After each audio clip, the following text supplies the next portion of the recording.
کرنا یہی چادر بچ جائے. اجرکم علی اللہ. مسئلہ دارو ادھر آ گئی زینب. میرے مولا فرماتے ہیں عباس جلدی کرو مستورات کو سوار کراؤ, مستورات کو سوار کراؤ. اللہ درو بیویاں آتی رہی, ہر بیوی کا وارث آگے بڑھ کے اسے سوار کراتا رہا. قاسم کی ماں آئی, قاسم نے سوار کرایا.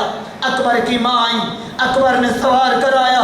ساری بیویاں آتی رہی, سوار ہوتی رہی. راوی کہتا ہے آخر میں 18 کنیزوں کے جھرمٹ میں سیاہ برقے میں کوئی لمبے قد والی بی بی آئی. اس کا آنا تھا. حسین کھڑے ہو گئے, عباس کھڑے ہو گئے, علی اکبر کھڑے ہو گئے.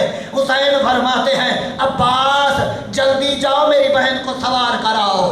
علی اکبر تم بھی جاؤ, قاسم تم بھی جاؤ. کسی نے نالین تھامی, کسی نے بازو تھاما. زینب کہتی ہے میں تم سب کی شکر گزار ہوں, آج مجھے وہ سوار کرائے جس نے پورے سفر میں مجھے سوار کرانا ہے. بعید نہیں حسین کی آواز آئی ہو, سجاد بیٹا آؤ پھپھی کو سوار کراؤ. کوفے و شام کے بازار میں یا تو ہوگا یا زینب ہوگی. میں کہوں گا آج مدینے کی سواری ہے, سارے سوار کرا رہے ہیں. ارے 11 محرم کو یہی زینب ہے, کبھی دائیں دیکھتی ہے کبھی بائیں دیکھتی ہے, آواز دے کر کہتی عباس مدینے میں سوار کرایا تھا, علی اکبر آؤ زینب کو سوار کراؤ.